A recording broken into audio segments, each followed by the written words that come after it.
السلام علیکم ورحمۃ اللہ وبرکاتہ۔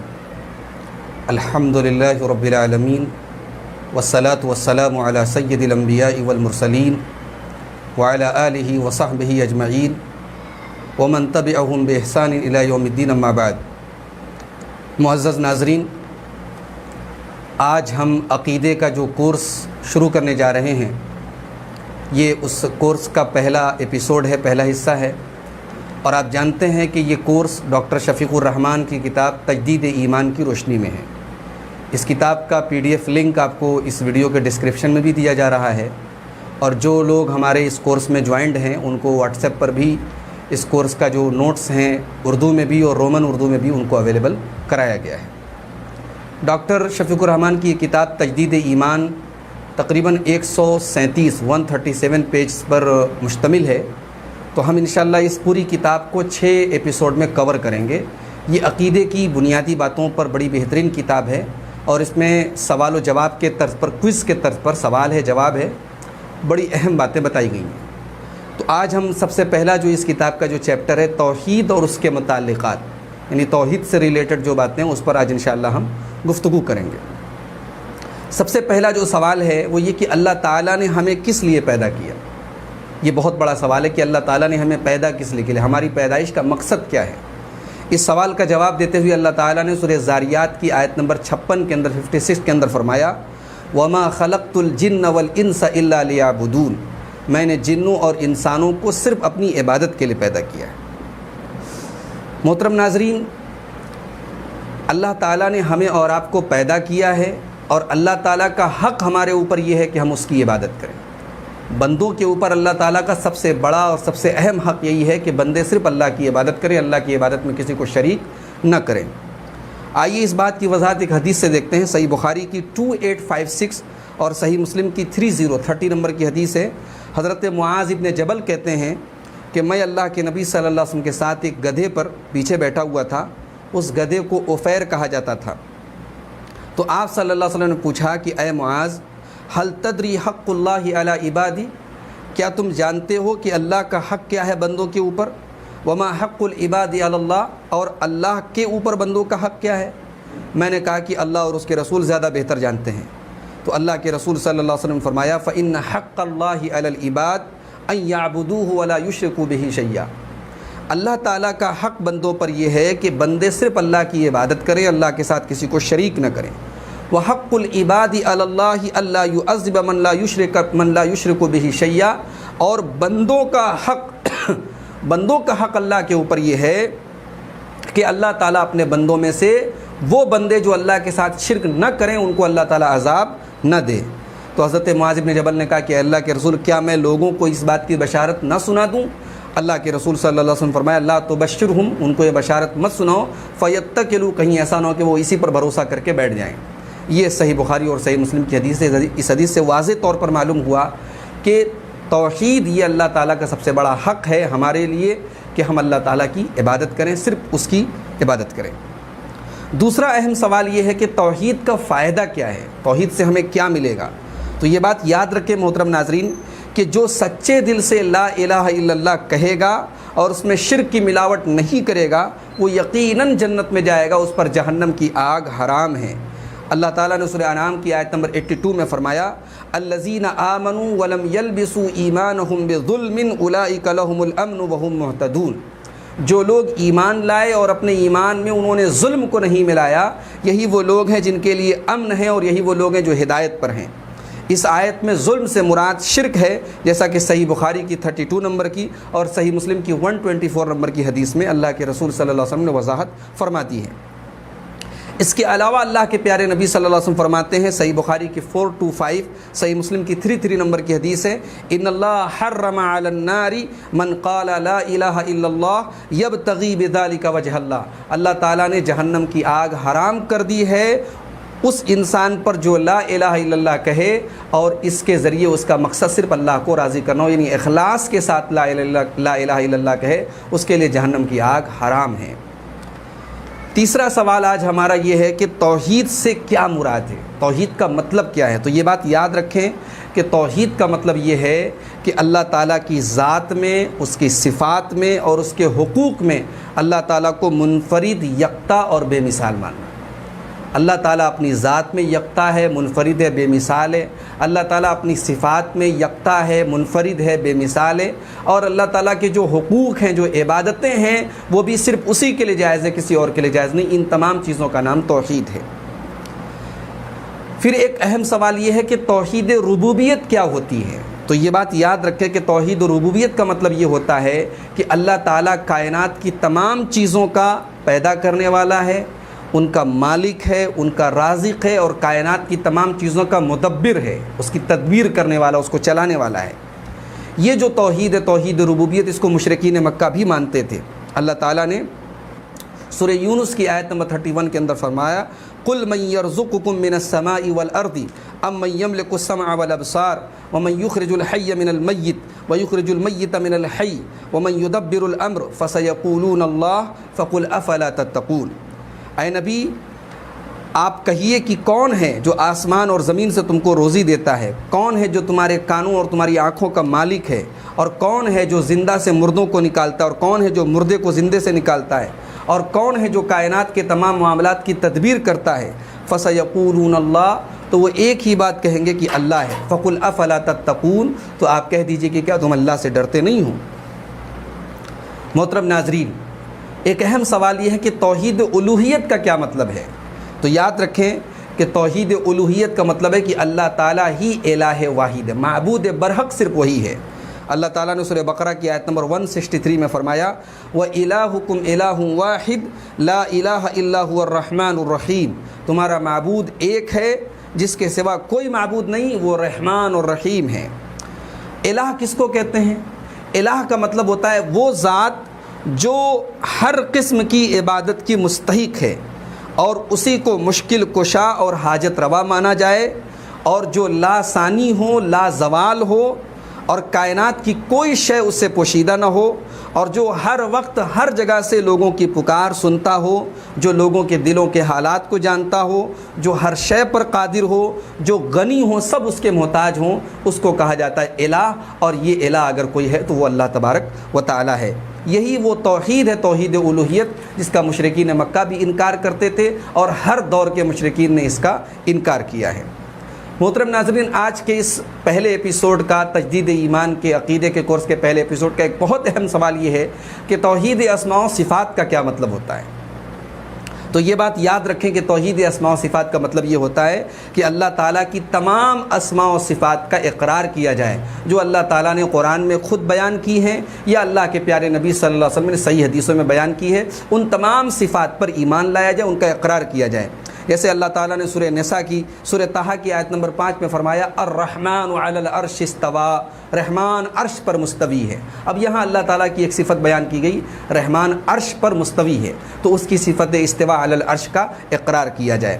اسی طریقے سے سورہ نساء کی آیت نمبر 164 میں، 164 نمبر کی آیت میں اللہ تعالیٰ نے فرمایا، وَكَلَّمَ اللَّهُ مُوسَىٰ تَكْلِيمًا، اللہ تعالیٰ نے موسیٰ علیہ السلام سے کلام کیا۔ یہاں اللہ تعالیٰ کی صفت کلام کا ثبوت مل رہا ہے، اس کا اقرار کیا جائے۔ سورہ 7 کی آیت نمبر 75 میں اللہ نے فرمایا، مَا مَنَعَكَ أَن تَسْجُدَ لِمَا خَلَقْتُ بِيَدَيَّ، اللہ نے ابلیس سے کہا کہ تجھے کس چیز نے منع کیا کہ تو اس کو سجدہ کرے جس کو میں نے اپنے ہاتھوں سے پیدا کیا۔ یہاں اللہ تعالیٰ کی صفت ید یعنی ہاتھ کا ثبوت ملا، اور دو ہاتھ کا، بیدیہ تثنیہ کا صیغہ استعمال کیا، جس سے معلوم ہوا کہ اللہ تعالیٰ کے 2 ہاتھ ہیں۔ تو یہاں صفت ید اللہ تعالیٰ کے لیے ثابت ہوئی، جس پر ہمارا ایمان ہونا چاہیے۔ تو یہ وہ صفات ہیں، یہ میں مثال کے طور پہ بیان کیا، جن کا ذکر قرآن میں ہے۔ بعض وہ صفات ہیں جن کا ذکر صحیح حدیثوں میں ہے، جیسے صحیح بخاری کی 1145 اور صحیح مسلم کی 758 نمبر کی حدیث ہے۔ اللہ کے پیارے نبی صلی اللہ علیہ وسلم فرماتے ہیں، ينزل ربنا تبارک وتعالی كل لیلۃ الى السماء الدنیا حين يبقى ثلث اللیل الآخر، ہمارا رب تبارک و تعالی ہر رات کے آخری حصے میں، جب رات کا آخری تہائی حصہ باقی ہوتا ہے، تو آسمان دنیا پر نزول فرماتا ہے، آسمان دنیا پر اترتا ہے۔ تو رب العالمین کے نزول فرمانے کی اور اس کے اترنے کی صفت اس حدیث پاک سے معلوم ہوئی۔ ان تمام صفات پر ہمارا ایمان ہونا چاہیے۔ یہاں یہ بات یاد رکھیں کہ یہ جتنے اللہ تعالیٰ کے نام ہیں یا اللہ تعالیٰ کی صفات ہیں جو قرآن میں اور صحیح حدیثوں میں بیان کیے گئے ہیں، یہ اس کمال کو پہنچے ہوئے ہیں جو اللہ تعالیٰ کی ذات کے لائق ہے، اور کسی مخلوق کے ساتھ اللہ تعالیٰ کی ان صفات کو تشبیہ نہیں دیا جا سکتا، کیونکہ مخلوق جو ہے وہ خالق کی صفات کو سمجھنے سے قاصر ہے، جیسا کہ اللہ تعالیٰ نے سورہ شورى کی آیت نمبر 11 میں فرمایا لیس کمثلہ شیء وہو السمیع البصیر، اللہ تعالیٰ کے جیسی کوئی شے نہیں ہے اور اللہ تعالیٰ سننے والا ہے اور دیکھنے والا ہے۔ یہاں اللہ تعالیٰ نے دونوں چیزوں کا بیان کر دیا، اللہ کی دو صفتیں بھی بیان کی گئی، سمع اور بصر، اللہ سننے والا ہے، اللہ دیکھنے والا ہے، یہ دونوں صفات بھی اللہ تعالیٰ کی بیان کی گئی، اور اللہ نے واضح کر دیا کہ لیس کمثلہ شیء، وہ تمہارے جیسا نہیں دیکھتا ہے، وہ تمہارے جیسا نہیں سنتا ہے، اس کی صفات کو تم اپنے سے تشبیہ نہیں دے سکتے، اپنی صفات کے ساتھ تمثیل نہیں دے سکتے، ملا نہیں سکتے۔ تو اللہ تعالیٰ کی تمام صفات کو حقیقت پر محمول کرتے ہوئے، جیسا قرآن و حدیث میں آیا ہے، جو معنی عربی زبان میں اس کا ہوتا ہے، اس حقیقی معنی پر لیتے ہوئے، بغیر کسی تعویل کے، بغیر کیفیت بیان کیے ہوئے، بغیر کسی تعطیل کے اور بغیر کسی تمثیل کے ماننا، اس کا نام ہے توحید اسماء و صفات۔ اب یہاں کچھ مشکل الفاظ استعمال ہوئے ناظرین، تعویل اور اسی طریقے سے تعطیل اور کیفیت اور تمثیل، تو آئیے ان الفاظ کو سمجھتے ہیں۔ تعویل کا کیا مطلب ہوتا ہے؟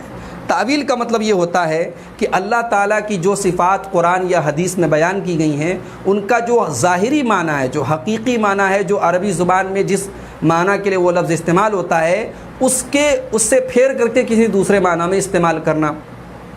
جیسے الرحمن علی العرش استوى، رحمان عرش پر مستوی ہے، اب یہ قرآن سے ثابت ہے، حدیثوں سے ثابت ہے، اس کا معنی ہم یہ لیں کہ رحمان عرش پر غالب آ گیا، یہ ہم اس کا ترجمہ کریں تو اس کو بولیں گے تعویل۔ اور کیفیت کا مطلب کیا ہوتا ہے؟ کیفیت کا مطلب یہ ہوتا ہے کہ اللہ تعالیٰ کی جو صفات ہیں ان کی کیفیت کو ہم نہیں بیان کر سکتے، ان کی کیفیت کو بیان کرنا جائز نہیں ہے، کیونکہ کیفیت اللہ تعالیٰ ہی جانتا ہے۔ رحمان عرش پر مستوی ہے، اس پر ہمارا ایمان ہے، رحمان عرش پر کیسے مستوی ہے اس کیفیت سے ہم ناواقف ہیں۔ اللہ تعالیٰ کا ید ہے، اللہ تعالیٰ کا ہاتھ ہے، لیکن وہ ہاتھ کیسا ہے اس کی کیفیت جاننے سے ہم قاصر ہیں۔ اللہ تعالیٰ آسمان دنیا پر نازل ہوتا ہے، مگر اس کا نزول کیسا ہے، اس کی کیفیت کیسی ہے، اس کی کیفیت ہم نہیں جانتے۔ تمثیل کس کو کہتے ہیں؟ تمثیل کا مطلب ہوتا ہے کہ اللہ تعالیٰ کی صفات کو مخلوق کی صفات کے جیسا قرار دینا۔ مثال کے طور پہ یہ کہنا کہ اللہ تعالیٰ آسمان دنیا پر نازل ہوتا ہے، ویسے ہی اترتا ہے جیسے نعوذ باللہ ہم اترتے ہیں، تو یہ کہنا گمراہی ہے۔ یا یہ کہنا کہ اللہ تعالیٰ کا ہاتھ ہے جیسے ہمارا ہاتھ ہے، یہ کہنا گمراہی ہے، اس کا نام ہے تمثیل، اللہ تعالیٰ کی صفات کو مخلوق کی صفات کے جیسا قرار دینا۔ اور چوتھی چیز ہے تعطیل، صفات کا انکار کر دینا۔ مثال کے طور پر اللہ تعالیٰ کی ذات عرش پر مستوی ہے، یہ قرآن اور حدیث سے ثابت ہے، اس کے بجائے ہم یہ کہیں کہ نہیں صاحب اللہ تعالیٰ کی ذات عرش پر مستوی نہیں، اللہ تعالیٰ کی ذات ہر جگہ موجود ہے، اللہ تعالیٰ کی ذات ہر جگہ موجود ہے، یہ عقیدہ رکھنا یہ تعطیل کہلائے گا، کیونکہ ہم نے اللہ تعالیٰ کی صفت استوا علی العرش کہ وہ عرش پر مستوی ہے، ہم نے اس صفت کا انکار کر دیا۔ تو یہ چاروں چیزیں جو ہیں، یعنی تعویل بھی ہمیں نہیں کرنی ہے، کیفیت بھی نہیں بیان کرنی ہے، تمثیل بھی نہیں کرنی ہے، اور اسی طریقے سے تعطیل بھی نہیں کرنی ہے، ان چاروں کے بغیر اللہ تعالیٰ کی تمام اسماء و صفات پر ایمان لانا اور ان کے ظاہری معنی پر ان کو محمول کرنا، اس کا نام ہے توحید اسماء و صفات۔ محترم ناظرین، اب آج کے اس ایپیسوڈ کا جو آخری سوال ہے ہمارا وہ یہ ہے کہ ہم جب کسی کو دعوت دیں اسلام کی تو ہم سب سے پہلے کس چیز کی دعوت دیں؟ دعوت دین دینے کا، دعوت اسلامی کا سب سے صحیح طریقہ کیا ہے؟ تو یاد رکھیں کہ جو طریقہ قرآن و حدیث سے ثابت ہے دعوت و تبلیغ کا، وہ یہ ہے کہ ہم اپنی تبلیغ اور اپنی دعوت کا آغاز توحید سے کریں گے، ہم اپنی دعوت کا آغاز عقیدے کی اصلاح سے کریں گے، اور یہی اللہ کے نبی صلی اللہ علیہ وسلم کا طریقہ رہا ہے۔ اللہ کے پیارے نبی صلی اللہ علیہ وسلم نے حضرت معاذ ابن جبل رضی اللہ تعالیٰ عنہ کو جب یمن کی طرف بھیجا تو آپ نے کیا فرمایا؟ صحیح بخاری کی 1458 اور صحیح مسلم کی 19 نمبر کی حدیث ہے، آپ نے فرمایا فَلْيَكُنْ أَوَّلَ مَا تَدْعُوهُمْ إِلَيْهِ عِبَادَةُ اللَّهِ، پہلی چیز جس کی تمہیں دعوت دینا ہے ان لوگوں کو وہ کیا ہے؟ اللہ کی توحید ہے۔ تو اللہ کے پیارے نبی صلی اللہ علیہ وسلم نے پہلے توحید کا حکم دیا، تو اب اگر کہیں توحید میں گڑبڑی ہے، توحید میں کمی ہے، تو ہم پہلے نماز کی طرف دعوت نہیں دیں گے، پہلے ہم توحید کی طرف دعوت دیں گے۔ یہی نبی کا طریقہ ہے، یہی صحابہ کا طریقہ ہے۔ اگر ہم ڈر جائیں کہ بھئی لوگ ناراض ہو جائیں گے، لوگ برا مان جائیں گے، تو یہ ناراضگی کے ڈر سے حق بات کو چھپا لینا اور عقیدے پر زور نہ دینا اور توحید پر زور نہ دینا، یہ غلط ہے، یاد رکھیں۔ اللہ تعالیٰ نے سورہ بقرہ کی آیت نمبر 159 کے اندر فرمایا، ان الذین یکتمون ما انزلنا من البینات والہدی من بعد ما بیناہ للناس فی الکتاب اولئک یلعنہم اللہ ویلعنہم اللاعنون۔ بے شک وہ لوگ جو ہماری نازل کی گئی روشن آیتوں کو چھپاتے ہیں، جو روشن آیتیں اور جو ہدایت ہم نے نازل کی ہے ان کو چھپاتے ہیں، من بعد ما بیناہ للناس فی الکتاب، جب کہ ہم نے کتاب کے اندر ان روشن آیتوں کو واضح طور پر بیان کر دیا ہے، اس کے باوجود چھپاتے ہیں، اولئک یلعنہم اللہ، ایسے لوگوں کے اوپر اللہ کی طرف سے لعنت ہوتی ہے، وَيَلْعَنُهُمُ اللَّاعِنُونَ، اور دنیا میں بھی لعنت کرنے والے فرشتے اور اہل ایمان اور اللہ کے نبی بھی ان کے اوپر لعنت کرتے ہیں۔ تو سورہ بقرہ کی آیت نمبر 159 سے معلوم ہوا کہ جہاں ہمیں حق بات معلوم ہو وہاں پہنچانا چاہیے، لوگوں کی ناراضگی کے ڈر سے حق چھپانا یہ صحیح نہیں ہے۔ تو محترم ناظرین، آج کے ایپیسوڈ میں ہم نے بنیادی باتیں کیا سیکھی؟ پہلی چیز ہم نے سیکھی اللہ تعالیٰ نے ہمیں کس لیے پیدا کیا۔ اللہ تعالیٰ نے ہمیں اپنی توحید کے لیے پیدا کیا، اور یہی توحید اللہ تعالیٰ کا سب سے بڑا حق ہے ہمارے اوپر، اور اس کے بدلے میں اللہ کے اوپر ہمارا حق یہ ہے کہ وہ انشاءاللہ ہمیں جنت میں داخل کرے گا۔ دوسری چیز ہم نے پڑھی، توحید کا فائدہ کیا ہے۔ توحید کا فائدہ یہ، اگر کوئی سچے دل سے توحید کا اقرار کرے اور توحید پر قائم رہے زندگی کی آخری سانس تک، تو انشاءاللہ جہنم کی آگ اس کے اوپر حرام ہے اور اس کو اللہ تعالیٰ ضرور جنت میں داخل کرے گا۔ توحید کا مطلب ہم نے جانا کہ اللہ تعالیٰ کی ذات میں، اس کی صفات میں، اس کی ربوبیت میں، اس کی الوہیت میں اس کو یکتا، بے مثال اور منفرد ماننا۔ توحید و ربوبیت کا مطلب ہم نے جانا کہ اللہ تعالیٰ ہی اس کائنات کا رب ہے، خالق ہے، مالک ہے، پوری کائنات کو چلا رہا ہے۔ توحید الوہیت کا مطلب ہم نے سمجھا کہ اللہ تعالیٰ ہی الہ ہے، اور الہ کا مطلب میں نے بتایا کہ الہ وہ ہوتا ہے جو ہر وقت اور ہر جگہ لوگوں کی مراد کو، لوگوں کی پکار کو سن سکتا ہے، جو غنی ہے، سب اس کے محتاج ہیں، جو لاسانی ہے، جو لازوال ہے، جس کو کبھی فنا نہیں ہے، جس کو کبھی زوال نہیں ہے، ایسی ذات الہ ہے، اور ایسی ذات صرف اور صرف اللہ کی ہے۔ اسی طریقے سے ہم نے توحید و اسماء و صفات کا مطلب سمجھا کہ اللہ تعالیٰ کی جو اسماء و صفات قرآن و حدیث میں آئی ہیں ان کو بغیر کسی تمثیل کے، بغیر کسی تعویل کے، بغیر کیفیت بیان کیے ہوئے اور بغیر تعطیل کے ان کے ظاہری معنوں پر ان کو لینا اور ان کا اقرار کرنا، یہ توحید اسماء و صفات ہے۔ اور آخری چیز ہم لوگوں نے پڑھی کہ اسلامی دعوت کا صحیح طریقہ یہ ہے کہ ہم پہلے توحید کی اور عقیدے کی اصلاح کی دعوت دیں۔ تو محترم ناظرین اور میرے وہ تمام عزیز طلبہ اور طالبات جنہوں نے اس کورس کو جوائن کیا ہے، میں امید کرتا ہوں کہ آپ کے اوپر آج کا جو یہ ایپیسوڈ ہے بالکل کلیئر ہو گیا ہوگا۔ یہ جو باتیں میں نے بتائی ہیں، یہ اس کا جو تجدید ایمان کتاب کا جو پہلا چیپٹر ہے توحید اور اس کے متعلقات، اس کا ایک طریقے سے اس کی سمری کہہ لیجئے، خلاصہ کہہ لیجئے، میں نے اس پورے چیپٹر کو کور کر لیا ہے۔ آج کے اس ایپیسوڈ کے بعد انشاءاللہ ہم دوسرے ایپیسوڈ میں ملاقات کریں گے، جس میں ہمارا ٹاپک ہوگا شرک اور اس کے متعلقات، شرک اور اس سے ریلیٹڈ چیزیں ہم انشاءاللہ اگلے ایپیسوڈ میں بیان کریں گے۔ اللہ تعالیٰ سے دعا ہے رب العالمین اس کورس کو ہم سب کے حق میں مفید بنائے، ہم سب کو اپنے عقیدے کی اصلاح کرنے کی توفیق عطا فرمائے، صحیح اسلامی عقیدے کو جاننے اور سیکھنے کی توفیق عطا فرمائے، آمین۔ وآخر دعوانا الحمد للہ رب العالمین، والسلام علیکم ورحمۃ اللہ وبرکاتہ۔